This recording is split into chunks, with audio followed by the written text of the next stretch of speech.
Bolsonaro, ao menos por hora, não exerce seu poder na plenitude. Anunciou, ameaçou, mas nesta segunda-feira não teve força para demitir Mandetta, seu ministro da Saúde. O presidente torrou seu ministro nas mídias e por ele foi desmoralizado em público ao longo de dias. A demissão, que parece inescapável mais dia menos dia, não atenuará o estrago. O presidente é um mágico, conseguiu tornar Mandetta maior do que ele realmente é. Mandetta é inteligente e articulado num governo coalhado de trogloditas, tipos com afasia, comunicam com grunhidos ou berrando nas redes sociais. O trabalho do ministro soa mais eficaz do que realmente é por ter do outro lado Bolsonaro e os seus, ou seja, a barbárie. Mas isso não bastará, mesmo que Mandetta quisesse e queira. Até a crise, com o ministro à frente, o Ministério da Saúde estava entregue ao jogo do setor privado. A saúde pública e privada não estava e não está preparada para uma crise, mesmo se menor, como esta do coronavírus 19. E Mandetta, que tem trabalhado muito por soluções, ainda que tardiamente, jamais deu a real em toda a sua extensão. Porque isso seria expor o setor da saúde pública subjugado pelos interesses e pelos lobbies do setor privado. A conta, trágica conta, começaremos infelizmente a conhecer ainda mais nos próximos dias. Ouçamos o que disse, e isso já há uma semana, José Roberto de Toledo no podcast Foro de Teresina da revista Piauí. Se a gente pegar só o mês de março acumulado e comparar com o que aconteceu em março de 2019, o número de internações esperadas por esse tipo de problema de saúde seria em torno de 4.000. Em cima dessas 4.000, foram diagnosticados 620 casos de Covid-19, ou seja, exames feitos provando que era doença. Então, a gente teria já 620 além dos 4.000 esperados. Só que além dessas 620, a gente teve outras 6.750 internações com gente com grave problema respiratório. Isso me diz o seguinte, que o número de casos graves de Covid-19, o número é 11 vezes maior do que o que a gente está recebendo de informação oficial. O que significaria que o Brasil tem hoje, no mínimo, 40.000 casos e que essas mortes divulgadas estão, no mínimo, pela metade, se não estiverem em 1/4 das mortes totais. Não por acaso temos visto manchetes e depoimentos sobre subnotificação do número de infectados e de mortos. Neste cenário, os novos ataques à China por parte de Eduardo Bolsonaro, o 03, e Weintraub podem ser definidos como ações criminosas. Weintraub é um ministro da Educação que não sabe escrever. Saber escrever ou não é uma questão de oportunidade. Nem todos tiveram ou têm oportunidade num país tão desigual. Weintraub teve oportunidade e não sabe, e se ressente disso, porque também não sabe pensar. O ministro é movido pelos mais baixos instintos, pelo ódio fermentado em profundo ressentimento. Por isso ele é tão pequeno, tão asqueroso e tão servil. Um capacho que se presta a formar uma dupla com Eduardo 03, o chapeiro de hambúrguer, para atacar a China, apenas a China. Weintraub anuncia: se os chineses fornecerem respiradores, ele pedirá desculpas à China e dirá: eu fui um imbecil. Weintraub, você não precisa fazer o teste. Só um imbecil, ou 2 ou 3 imbecis atacariam a China num momento como esse. Pior, atacam para desviar atenções de um desgoverno que se autodesmoraliza a cada dia. Eduardo 03 aproveitou um Twitter no dia 1º de abril para novamente referir-se à Covid-19 como um vírus chinês. Weintraub agrediu a China em pelo menos 2 ocasiões, ambos 03 e o ministro com o apoio ou omissão de outro medíocre ressentido, o chanceler Ernesto Araújo. Não se sabe se embaixo ou encarapitados numa árvore, Weintraub e Eduardo 03 conversaram numa live. E o ministro disse: nova epidemia deve surgir porque os chineses comem tudo que o sol ilumina. E aí eu vou fazer um parênteses. Eu discordo de você que esse é o vírus chinês. Esse é um vírus chinês. O pessoal, como tem esse contato muito próximo, os chineses falam. Além disso, eles falavam, a nossa cultura chinesa, a gente come tudo que o sol ilumina e algumas coisas que o sol não ilumina, a gente também come. O que, de saída, diga-se, seria uma vantagem competitiva para o sombrio, para o soturno Weintraub. No Twitter, trocando o R pelo L, como Cebolinha da Turma da Mônica, Weintraub debochou dos chineses, depois acovardou-se e apagou o tweet. Foi espancado pelo Coelhinho da Mônica e desautorizado por Maurício de Souza, mas quem vai pagar a conta é quem, infelizmente, vier a contrair o vírus. A China tem respiradores, ventiladores, médicos, máscaras, macacões, luvas e a expertise adquirida no seu prévio combate ao coronavírus 19. O aliado para o qual Weintraub, seu chefe e a capatazia se curvam, os Estados Unidos, está agindo como um pirata do século XXI. Tem interceptado aviões ainda na pista, denunciam países mundo afora, e tem oferecido dinheiro para desviar material dos chineses endereçados a outros países.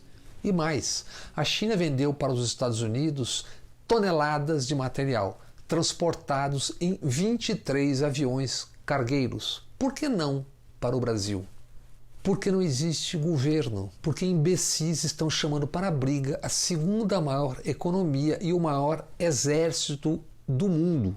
Idiotas que não sabem, durante 18 dos 21 séculos, mesmo voltada para si mesma, intitulado o Império do Centro, a China foi a maior economia e o mais poderoso país do mundo.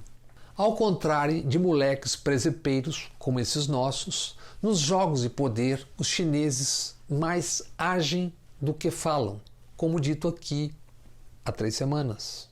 Pois, como se não bastasse a tragédia que é o coronavírus em expansão e o desastre na economia, Eduardo Bolsonaro, que tem como maior credencial ser o 03, chamou os chineses para a briga e foi atendido. É de se imaginar que o 03 conhece 0 dos 5.802 anos da história e cultura da China. Se conhecesse, não publicaria o Twitter que publicou, ecoando Donald Trump, também seu pai, essa molecagem que terá consequências se não houver um pedido de desculpas do 03. Li Yang, cônsul-geral da China, agora respondeu ao tweet de 1º de abril do chapeiro 03. Yang começou sua carta aberta perguntando: você é mesmo tão ingênuo e ignorante? Na carta, Yang citou Confúcio, o cerne da cultura chinesa, que o chapeiro de hambúrguer e o ressentido Weintraub devem imaginar ter sido um zagueiro do Olaria. Se soubessem um mínimo da cultura chinesa, não provocariam o que provocaram e levariam a sério claríssimos recados enviados na carta do cônsul-geral da China. O primeiro recado: há pelo menos uma semelhança entre a cultura confucionista chinesa e a cultura cristã brasileira, a crença de que sempre existe a causalidade em tudo, razão pela qual temos que pensar nas consequências antes de fazer qualquer coisa. Mais direto ainda, o segundo recado: se algum país insistir em ser inimigo da China, nós seremos o seu inimigo mais qualificado. Informação do antenadíssimo Nelson de Sá na Folha de São Paulo nesta segunda-feira. China anuncia que vai comprar soja dos Estados Unidos por segurança. Como não definir como criminosos esses tipos oportunistas que estão falando e agindo em nome do Brasil? E falando em oportunistas, sentindo o cheiro da fraqueza de poder, Rosângela, boneca de ventríloco do marido Moro, escreveu e depois apagou no Instagram: em Mandetta we trust, em Mandetta nós confiamos. Essa foi outra das crônicas do oportunismo aqui antecipada muitas vezes. A primeira delas há quase um ano, em 14 de maio de 2019. Título: A Dança na Guerra pelo Poder. O duelo Bolsonaro versus Moro. Moro perde o COAF, Justiça investiga Flávio Bolsonaro e Queiroz. E Bolsonaro e Moro? Que equilíbrio teria esse dueto se Moro tivesse mantido o COAF para rastrear Queiroz e suas conexões? Por ora, encolhido, Moro tem 18 meses até Celso de Mello se aposentar por idade no Supremo. No futuro, Moro terá que arranjar 41 votos no Senado para ganhar o prêmio pelo passado. Mas Moro depende também do presente e do futuro próximo, assim como seu parceiro Bolsonaro. Um depende do outro nessa dança do poder a dois, o famoso padedê. Que passos dará Moro? Vai fundo atrás do evaporado Queiroz? Vai pôr a Polícia Federal para fuçar o milicianato? Ou seguirá fazendo a egípcia, cara de paisagem, à espera do prêmio supremo? A última crônica do oportunismo e suas consequências foi há 2 meses, em 4 de fevereiro. Título: Jair, Moro, Globo. Um triângulo que não fecha. Para atrair Moro, Bolsonaro prometeu, se o então juiz aceitasse ser super-ministro da Justiça, depois seria indicado para a vaga de Celso de Mello no Supremo. Moro topou. E Bolsonaro logo retirou poderes superlativos de Moro. O COAF, a direção da Polícia Federal no Rio, gambiarras para acesso à Receita Federal, etc. Quem, como Moro, fez o que fez, mesmo driblando lei e poderes, com superpoderes atingiria quem quisesse, a começar por Bolsonaro, sua família e, certamente só coincidência, os amigos milicianos. Bolsonaro e Moro travam silenciosa disputa pelo poder futuro, sempre suposto porque futuro. Bolsonaro usa o prestígio de Moro enquanto, de quando em quando, busca encolhê-lo publicamente. Bolsonaro precisa controlar, manter sob vigilância o alcance dos poderes de Moro, porque poderes fora do controle podem alcançá-lo e aos seus. Pronome possessivo esse, seus, onde cabe muito. Até a crédula personagem velhinha de Taubaté do genial Luiz Fernando Veríssimo sabe de um triângulo que não fecha. Triângulo formado por Bolsonaro, Moro e a Globo. Se Bolsonaro e Moro se entenderem, seguirá equilibrando-se esse triângulo que não fecha. Se Moro não compuser com Bolsonaro e mergulhar de vez na disputa pela presidência da República, é só anotar. Aí sim o Brasil conhecerá em horário nobre e com enorme barulho a profundidade e extensão das trevas na história do bolsonistão. Não se trata de profecia, nem é preciso ser confucionista para entender que na política, mais ainda, atos, palavras, gestos têm inevitáveis consequências. O poder futuro é consequência do exercício do poder no presente e no passado. Horácio Verbitsky é importantíssimo jornalista argentino. Foi montoneiro, combatente contra a ditadura em seu país. Em reportagens e em mais de 20 livros, Verbitsky denunciou o terror e a matança por parte dos militares argentinos.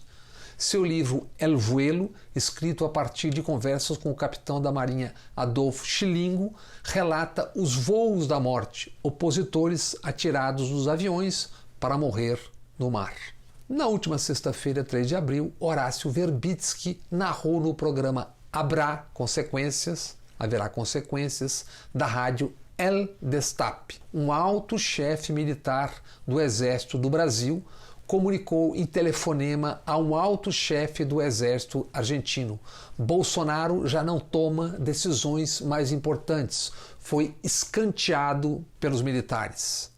Não equivale à deposição de Bolsonaro, relatou Verbitsky, mas sua redução a uma figura do tipo monarca constitucional sem poder efetivo. Ouçamos Horácio Verbitsky. Hubo una comunicación telefónica de un alto jefe del ejército brasileño con un alto jefe del ejército argentino, en el cual el brasileño le informó que habían tomado la decisión de soslayar al presidente Bolsonaro en todas las decisiones importantes, que no equivalía a la deposición del presidente, pero sí a su reducción a una figura del tipo de un monarca constitucional, sem poder efetivo. Pois há exatos 50 dias, em 18 de fevereiro, aqui neste canal, dissemos: quem tem um mapa do crime organizado no Rio de Janeiro é o general Walter Souza Braga Neto, oficial respeitado no Exército. Em 2018, Braga Neto foi o interventor no Rio e era chefe do Estado-Maior do Exército até ser chamado para o governo há uma semana. Bolsonaro nomeou Braga Neto chefe da sua Casa Civil 2 dias depois da morte de Adriano. Braga Neto, o general, sabe muito sobre o crime organizado, sobre os crimes no Rio de Janeiro, sobre as milícias. Durante a intervenção no Rio, 2 generais estavam no comando. Além de Braga Neto, o então secretário de Segurança Richard Nunes, hoje chefe de gabinete do comandante do Exército. Braga Neto e Richard Nunes seriam incompetentes, e eles não são incompetentes, se seus serviços de inteligência não tivessem levantado, mapeado quem são e onde estão os chefes de milícias e de facções e seus soldados e crimes em algo como 40% da cidade do Rio. O general Braga Neto, agora chefe da Casa Civil de Bolsonaro, tem um mapa da mina ou das minas no Rio de Janeiro.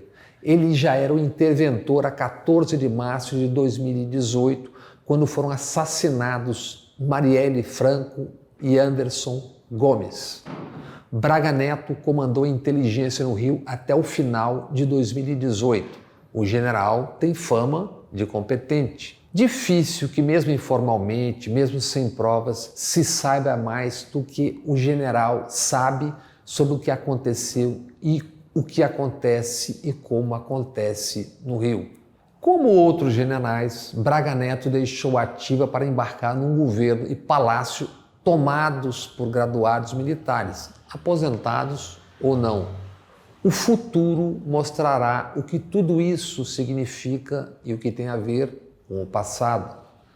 Assim como o dinheiro, o sangue também deixa rastros, causas e consequências. Quem tem informação tem o poder.